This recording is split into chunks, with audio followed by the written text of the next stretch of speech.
කොහෙද යන්නේ මේ ජම්බෝලේ වගේ මං කරවල හොද්ද උඹ සම්බෝලේ වගේ පාඩම් හිටින් නැති චක්‍රයක් වගේ ඉනෙන් පහළ උඹේ අක්කරයක් වගේ වචන ටික ඇහෙද්දි මේ ගෑණියෝ මොන විදිහටද උඹලා මතක් වෙන්නේ කොහෙද යන්නේ මේ ජම්බෝලේ වගේ යකෝ ගෑණියෙක්ගේ තියෙන්න ඕනේ අර গিitar එකක බඳ වගේ පෙනුමක් ඒකයි කිව්වේ එංගසුක ගත හැක මිටින කියලා මේක ජම්බෝලයක් අනිත් එක මිනිහෙක් ජීවිතේට මං කරවල හොද්ද උඹ සම්බෝලේ වගේ ගඳේ බෑ කරවල හොද්ද ඊට පාඩම් හිටින් නැති චක්‍රයක් වගේ ඉස්කෝලේ ගිහින් ගුටි කාපන් චක්‍රේ පාඩම් නැහැ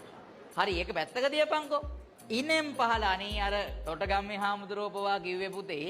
රියසක වගේ පුළු ලොකුලක් තියෙනවා කියලා මූ කියනවා මූට ඕනේ වෙනවා ඊට වඩා ලොකු එකක් කියන්න ඉනෙන් පහළ උඹේ අක්කරයක් වගේ සජි ප්‍රේමදාස් දැක්කනම් උදා ගම්මානයක් හදනවා